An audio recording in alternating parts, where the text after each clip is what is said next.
El 22 de julio de 1935, el aire en el barrio de La Huaca, Veracruz, era una densa cortina de humedad portuaria que se pegaba a la piel.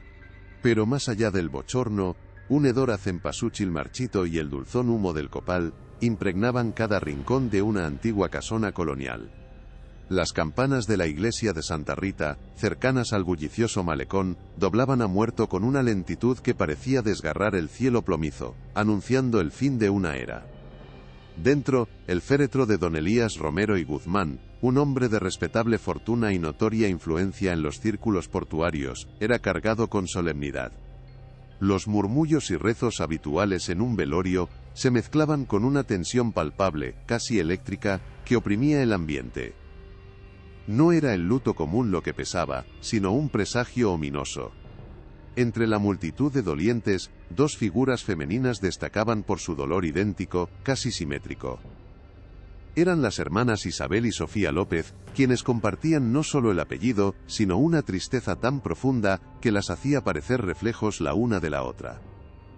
Sin embargo, una diferencia crucial e invisible las separaba.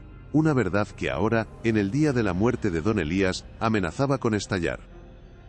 Ambas lloraban al mismo hombre, al patriarca que yacía en el ataúd. Ambas lo habían llamado esposo durante décadas, una revelación que desafiaba toda lógica y moral de la época. Y, en el epicentro de este secreto monstruoso, ambas habían dado a luz a sus hijos, cada una con un linaje que ahora se entrelazaba de forma perturbadora. Este secreto, silenciado con mano de hierro durante más de 30 años bajo el velo de la respetabilidad jarocha, se negaba a permanecer enterrado con don Elías. Su muerte no era el final de una historia, sino la chispa que encendería la implosión de una verdad familiar inimaginable. ¿Cómo pudo un hombre tan influyente en un Veracruz conservador y católico sostener esta doble vida con dos hermanas bajo las narices de todos? La pregunta se cernía sobre la casona, pesada como la propia humedad del puerto. Las miradas furtivas, los susurros apagados y el aire cargado de un dolor compartido pero oculto, anticipaban un escándalo que trascendería los muros de la casona, para sacudir los cimientos de una sociedad que prefería ignorar sus propias sombras. La muerte de don Elías Romero y Guzmán, lejos de traer paz, desató una tormenta silenciosa que amenazaba con arrasar los cimientos de La Huaca. El aire, denso por la humedad del puerto, se volvió aún más pesado con la expectación. En un Veracruz donde la reputación lo era todo, el patriarca había tejido una red de influencias tan vasta como sus negocios portuarios, y ahora, su partida abría la caja de Pandora. Los murmullos en el velorio eran apenas un preludio a la implosión que se avecinaba, una mezcla de dolor fingido y curiosidad malsana. Nadie podía imaginar la magnitud del secreto que don Elías había guardado celosamente durante décadas, un engaño que desafiaba no solo la moral católica arraigada en cada callejuela, sino también la propia ley de los hombres, pronta a ser invocada. En medio de la solemnidad tensa, Elena Romero López, la hija mayor de Isabel, observaba. 30 años de vida le habían otorgado una agudeza que pocos poseían, y su inteligencia, afilada por la educación, le permitía percibir las fisuras bajo la pulcra fachada familiar. Las miradas furtivas entre su madre y su tía Sofía, la forma en que ambas compartían un duelo idéntico pero extrañamente distante, no encajaban. Elena había crecido escuchando historias de la devoción de don Elías, pero algo en el ambiente de la casona, esa mezcla de incienso y mentira no pronunciada, le gritaba que la verdad era mucho más oscura y enrevesada de lo que su sociedad jarocha estaba dispuesta a admitir, preparándola para el inminente choque. La lectura del testamento, en una sala atestada de parientes expectantes, se convirtió en el epicentro del sismo. El licenciado Octavio Morales, el abogado de la familia, un hombre de la vieja escuela y cómplice silencioso de don Elías, intentó mantener la compostura. Sin embargo, su voz titubeó al pronunciar las palabras que cambiarían todo. Dejo todos mis bienes a todos mis hijos, por partes iguales. No había mención de madres, ni distinciones entre las proles, solo una referencia genérica que congeló la sangre de Isabel y Sofía. La ambigüedad era un arma, una última jugada maestra del patriarca. Las miradas se cruzaron, el aire se cortó. El secreto, hasta entonces un susurro, cobraba forma tangible, un desafío directo a la ley y la moral. Esta cláusula ambigua no solo desató una disputa por la herencia, sino que arrancó el velo de un engaño monumental. Una bigamia que el Código Civil de Veracruz de 1884, con sus estrictas leyes de matrimonio y filiación, jamás habría tolerado. ¿Cómo pudo don Elías mantener dos hogares, dos vidas paralelas con dos hermanas, procreando hijos con ambas, en un puerto tan conservador y católico? La pregunta resonaba no solo en la mente de Elena, sino en los pasillos de la casona, donde el honor familiar se había convertido en una farsa grotesca. Elena, con una mezcla de horror y determinación, comprendió que desentrañar la verdad no era solo una cuestión de justicia legal, sino de liberar a su madre y a Sofía de una prisión de mentiras y manipular el legado del difunto. Elena, con la verdad latente en su mente, no pudo quedarse de brazos cruzados. La casona, antes un refugio, se había convertido en una cárcel de secretos. Su primer instinto fue buscar respuestas en los ojos de su madre, Isabel, pero encontró una mirada velada, un muro de silencio construido con años de dolor y vergüenza. Sofía, su tía, y ahora una figura central en su tormento, se mostraba aún más evasiva, encogiéndose ante cualquier mención de don Elías que trascendiera el luto oficial. Incluso doña Remedios, la vieja criada que había visto pasar la vida en ese hogar como un río inmutable, ofrecía solo evasivas, sus ojos cansados reflejando un temor que Elena no lograba descifrar. La lealtad a la familia, o quizás el miedo a las represalias póstumas del patriarca, mantenía a todos en un hermetismo sepulcral, ahogando cualquier intento de Elena por desenterrar la verdad. Los rumores, sin embargo, ya comenzaban a serpentear por las callejuelas de la Huaca, como la brisa salada que anunciaba una tormenta. Ante el muro de silencio familiar, Elena comprendió que el camino hacia la verdad sería solitario y escarpado. Decidió que no podía depender solo de la confesión, sino que debía buscar pruebas tangibles. Su primera parada fue el Registro Civil de Veracruz, una institución bulliciosa y laberíntica donde se guardaban los cimientos de cada existencia. Con una mezcla de determinación y ansiedad, solicitó copias de las actas de nacimiento de sus hermanos y de sus primos, los hijos de Sofía. Cada documento era un fragmento de un rompecabezas macabro. Mientras tanto, el comandante Ramiro Fuentes, alertado por los extraños movimientos en la sucesión testamentaria y los murmullos que ya llegaban a sus oídos sobre la peculiar situación familiar de los Romero, había iniciado discretamente sus propias indagaciones. La disputa por la herencia que el licenciado Morales intentaba encubrir con su habitual discreción era ya un secreto a voces que resonaba más allá de los muros de la casona. El licenciado Octavio Morales, presionado por la creciente insistencia de Elena y la discreta pero firme investigación del comandante Fuentes, se vio obligado a revisar exhaustivamente los archivos de don Elías. Lo que encontró confirmó las peores sospechas. No uno, sino dos testamentos. El primero, más antiguo, redactado años atrás, era claro en su designación de Isabel como única esposa y sus hijos como únicos herederos. Pero un codicilo posterior, o quizás un testamento completamente nuevo y sutilmente modificado, introducía la ambigua cláusula de «todos mis hijos por partes iguales», sin distinción alguna. Esta discrepancia era una bomba de tiempo legal, un artificio deliberado de don Elías para sembrar la discordia desde la tumba. La firma, aunque auténtica, revelaba la astucia del patriarca para desafiar la ley y la moral, dejando un legado de caos y confusión que ahora recaía sobre los hombros del abogado, quien sentía cómo su complicidad silenciosa se desmoronaba. Paralelamente, la revisión de las actas de nacimiento de los hijos de Sofía reveló una serie de inconsistencias que helaron la sangre de Elena, y sorprendieron al comandante Fuentes. Si bien el nombre de don Elías Romero y Guzmán aparecía consistentemente como el padre, la identidad de la madre era un enigma. En algunos documentos, el campo estaba inusualmente borroso, como si se hubiera intentado alterar. En uno de los casos más impactantes, el nombre de la madre no era otro que el de Isabel López, la propia esposa legal de don Elías y hermana de Sofía. Esta falsificación, burda y descarada, era la prueba irrefutable de que la doble vida no solo se había mantenido en secreto, sino que se había sustentado en un entramado de engaños legales. La audacia de don Elías para manipular los registros públicos y la vida de sus propias hijas no tenía límites, y cada acta de nacimiento se convertía en una cicatriz imborrable en la historia de ambas familias. Con las pruebas acumulándose y la presión social y legal aumentando, la fachada de Sofía comenzó a resquebrajarse. Elena, armada con las actas de nacimiento y la inconsistencia de los testamentos, la confrontó directamente en un rincón apartado de la casona, lejos de miradas indiscretas. Sofía, con el rostro surcado por el miedo y la culpa que la habían consumido durante décadas, apenas pudo contener las lágrimas. Su voz, un hilo apenas audible, comenzó a desgranar fragmentos de una verdad aterradora. Habló de la seducción, de la promesa de amor, de la manipulación de don Elías cuando ella era apenas una muchacha ingenua. Relató cómo el patriarca la había mantenido aislada, coaccionándola con el bienestar de sus hijos para que guardara silencio. Cada palabra era un puñal para Elena, que veía cómo la imagen de su tía se transformaba en la de una víctima, atrapada en una telaraña de mentiras tejida por un hombre sin escrúpulos. Sofía, con los ojos hinchados y la voz quebrada, había vaciado su alma en aquella confesión, pero el licenciado Morales, el veterano abogado de la familia, no estaba dispuesto a aceptar fácilmente esa verdad tan incómoda.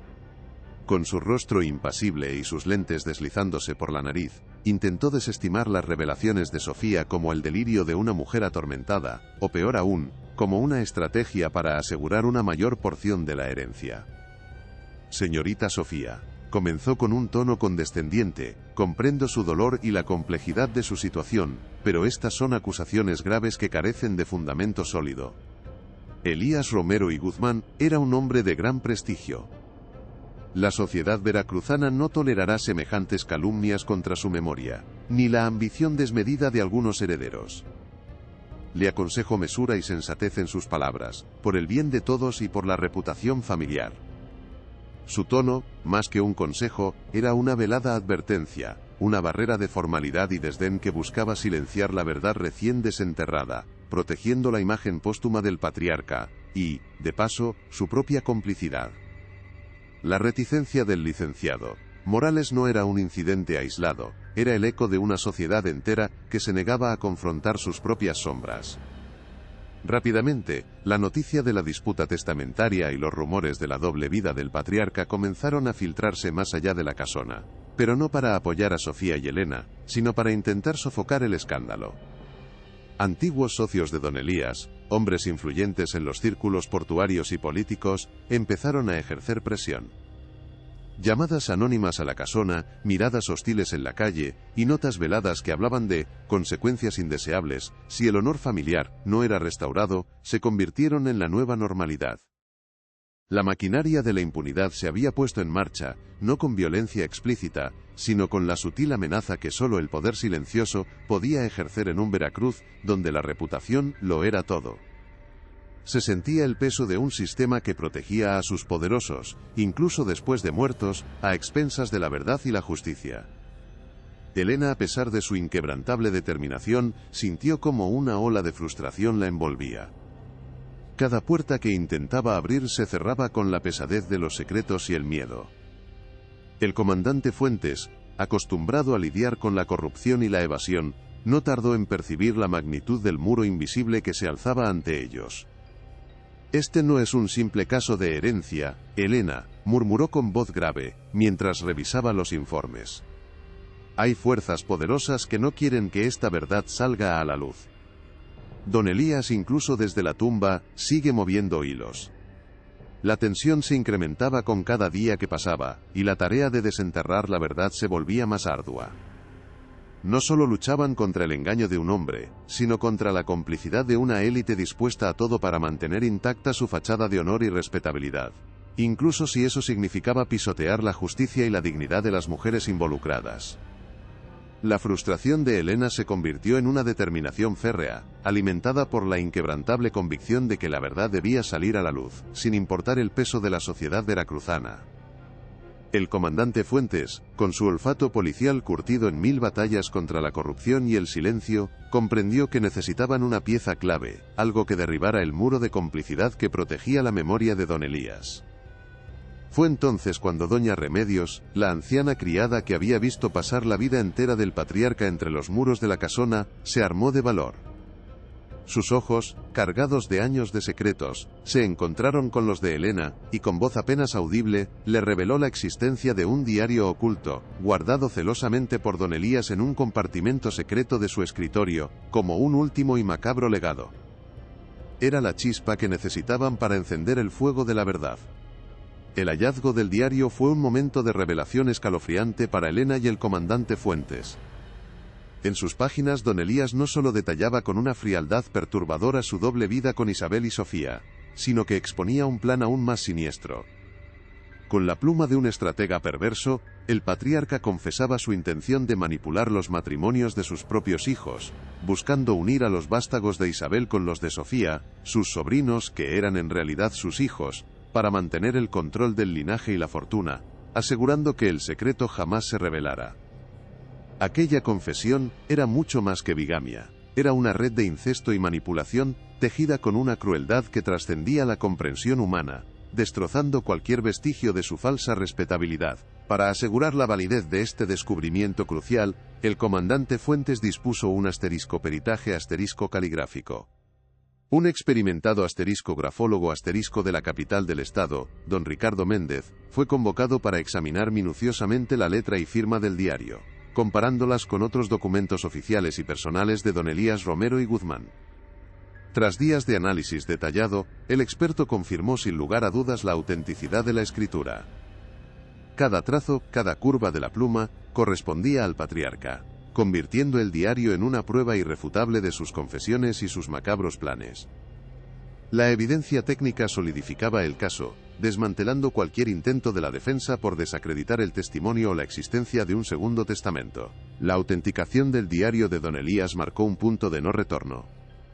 Su contenido, ya no solo una acusación, sino una confesión escrita de puño y letra, destrozaba por completo la imagen del respetable patriarca veracruzano. Isabel, al enterarse de los detalles del plan de su esposo, sintió una mezcla de horror y una liberación amarga. La verdad completa, por dolorosa que fuera, la despojaba de la culpa silente que la había consumido, y le otorgaba una fuerza inesperada. Ya no era solo una cuestión de herencia o bigamia, sino de una profunda perversión moral, que había manipulado vidas enteras. El honor familiar, ese velo que había cubierto tantos años de mentiras, se desintegraba ante la luz implacable de la evidencia. Con esta nueva y contundente prueba en sus manos, Helena y el comandante Fuentes se prepararon para el juicio. El licenciado Octavio Morales, quien había intentado desestimar las acusaciones de Sofía y la insistencia de Helena, ahora enfrentaba una verdad innegable que amenazaba con derrumbar su propia reputación y complicidad. Ya no había espacio para la discreción ni para proteger la fachada del difunto patriarca. El caso, que había comenzado como una disputa testamentaria, se transformaba en un escándalo sin precedentes que prometía sacudir los cimientos de la sociedad jarocha, revelando las sombras ocultas de una élite dispuesta a todo por mantener sus secretos. La revelación del diario, lejos de ser contenida, comenzó a extenderse por la alta sociedad veracruzana, no como un mero escándalo sino como un sismo moral. Aquellos que habían protegido la imagen de don Elías, que habían callado ante los rumores, se encontraron en una posición insostenible. El contenido del diario, particularmente el macabro plan que implicaba los futuros matrimonios de sus hijos, trascendía los límites de la mera impropiedad, rozando una depravación que incluso los más cínicos de la élite encontraron repugnante. El honor familiar, que tanto habían intentado salvaguardar, se había convertido en una burla pública. La casona de la Huaca, antes símbolo de poder y discreción, era ahora el epicentro de un terremoto moral que amenazaba con derrumbar no solo la memoria de un hombre, sino la complacencia de toda una clase social. La presión para una resolución rápida y ejemplar se volvió ineludible. Para Isabel y Sofía, la lectura de las páginas del diario fue una inmersión en el abismo de la crueldad de don Elías, pero también una extraña catarsis. Ya no eran solo víctimas de un engaño conyugal, sino piezas en un juego retorcido que buscaba perpetuar el control más allá de la tumba. La humillación y el miedo que las habían paralizado durante décadas, dieron paso a una indignación compartida y a una fortaleza inesperada. El plan de matrimonios incestuosos entre sus hijos, revelado con una frialdad escalofriante, fue el punto de inflexión. no solo debían luchar por su propia dignidad, sino por el futuro y la inocencia de sus descendientes. La animosidad entre ellas, nacida del engaño, comenzó a disiparse ante la magnitud del enemigo común que, incluso muerto, seguía manipulando sus vidas. Helena, con el diario como su arma más potente, percibió que el caso había trascendido la esfera civil de una disputa testamentaria. El comandante Fuentes, con su experiencia en los laberintos legales y las intrigas de poder, lo confirmó. Esto, Helena, es más que bigamia. Es una conspiración para el engaño y la manipulación de vidas, con tintes de una perversión que exige la intervención de la justicia penal. La estrategia cambió radicalmente. Ya no se trataba solo de heredar bienes, sino de exponer un patrón de abuso y coacción que había marcado a dos familias. Se preparaban para un juicio que no solo buscaría la repartición equitativa de una fortuna, sino la condena moral de un patriarca, y la reivindicación de la verdad, cueste lo que cueste, ante una sociedad que prefería el silencio. La estrategia legal de Helena, ahora apoyada por el comandante Fuentes, se volvió implacable.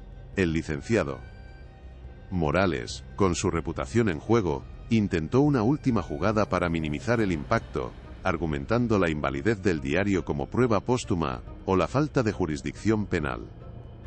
Pero Helena, con la voz templada por la justicia, refutó cada objeción, citando precedentes y artículos del Código Civil que castigaban la falsificación de documentos y la manipulación de identidades.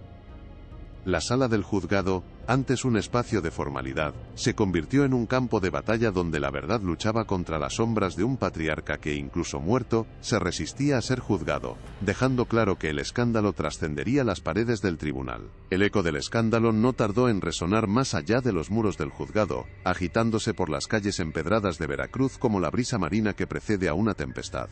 La sociedad jarocha, acostumbrada a sus secretos y a la discreción de sus élites, se vio forzada a confrontar la hipocresía que había permitido prosperar a don Elías. Los murmullos se tornaron en indignación, y el qué dirán, que antes oprimía a Isabel y Sofía, ahora señalaba a los cómplices silenciosos del patriarca. Un incipiente movimiento de apoyo, liderado por mujeres jóvenes y voces progresistas, comenzó a gestarse, viendo en Helena no solo a una hija en busca de justicia, sino a un símbolo de la lucha contra la opresión y el machismo arraigado que había silenciado a tantas. En el corazón de esta tormenta judicial, Isabel y Sofía, antes figuras de dolor y vergüenza, encontraron una unidad inquebrantable. Sus testimonios, aunque desgarradores, se entrelazaron con una fuerza que desarmaba cualquier intento de desacreditarlas. Isabel, con la voz que por fin hallaba su libertad, narró la coerción y las amenazas de deshonor, mientras Sofía, con lágrimas que ya no eran de culpa sino de rabia contenida, expuso la seducción y el aislamiento. Ambas, de pie ante la sociedad, se convirtieron en el espejo de un abuso sistemático, encontrando en la mirada de la otra el eco de su propio sufrimiento, y una determinación compartida para proteger a sus hijos de las sombras del pasado, transformándose de víctimas en valientes. Con cada día de audiencia, la tensión en el juzgado se volvía insoportable. Los periódicos locales, aunque con cierta cautela, empezaron a detallar los pormenores del caso, y las calles de Veracruz vibraban con la expectación. El licenciado Morales, cada vez más acorralado, intentaba sembrar dudas sobre la salud mental de las hermanas o la autenticidad de las pruebas, pero el peso del diario y la coherencia de los testimonios eran abrumadores. El comandante Fuentes, vigilante, aseguraba que ninguna influencia externa pudiera corromper el proceso. El clímax estaba cerca, y la sociedad veracruzana se preparaba para presenciar la caída de un ídolo y la reivindicación de la verdad, un momento que marcaría un antes y un después en la historia de la ciudad y de sus costumbres más arraigadas. La sala del Juzgado Civil de Veracruz, saturada de una expectación contenida, se convirtió en el escenario de la verdad. Helena Romero López, con una calma forjada en la indignación, inició su exposición. En sus manos, el diario de don Elías y las actas de nacimiento fraudulentas no eran meros papeles, sino reliquias de una vida de engaños. El licenciado Morales, el rostro pálido y la postura rígida, intentó objetar, pero su voz se ahogaba bajo el peso de la evidencia irrefutable. Helena detalló cómo el patriarca había manipulado los registros públicos, falsificando la identidad de la madre en los documentos de los hijos de Sofía, incluso atreviéndose a poner el nombre de Isabel en uno de ellos. Cada palabra era un golpe demoledor a la fachada de respetabilidad que don Elías había mantenido por décadas, revelando la audacia de su bigamia y la fragilidad de su honor póstumo ante la ley de los hombres y la moral jarocha. Pero la acusación de Elena trascendió la bigamia. Con una voz que se elevaba por encima de los murmullos, desveló la verdadera profundidad de la crueldad de don Elías, utilizando fragmentos del diario para ilustrar su macabro plan. El patriarca no solo había mantenido a dos hermanas bajo su yugo, sino que había concebido la retorcida idea de unir a sus propios hijos, los vástagos de Isabel con los de Sofía, sus sobrinos que eran en realidad sus hijos, en matrimonios incestuosos, todo para asegurar el control de su linaje y la fortuna, garantizando que el secreto jamás saliera a la luz. Era la respuesta brutal a la pregunta de cómo había sostenido su doble vida, a través de una manipulación sistemática, una coacción emocional, y una red de mentiras tejida con una perversidad sin igual, que ahora se desmoronaba por completo. La sala quedó sumida en un silencio sepulcral, un silencio de horror y consternación.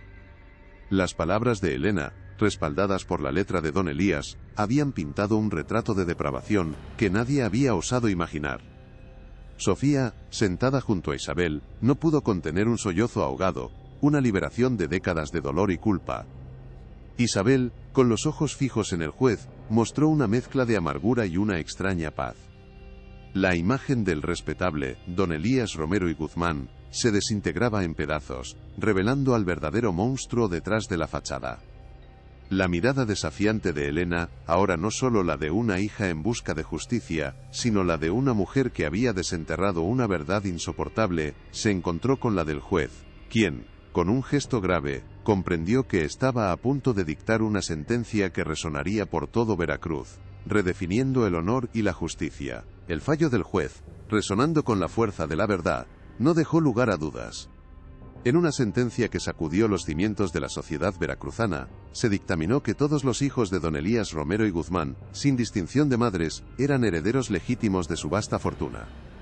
La ambigua cláusula testamentaria, ideada para sembrar el caos desde la tumba, fue interpretada a la luz de las pruebas irrefutables, despojando al patriarca de su falsa respetabilidad póstuma.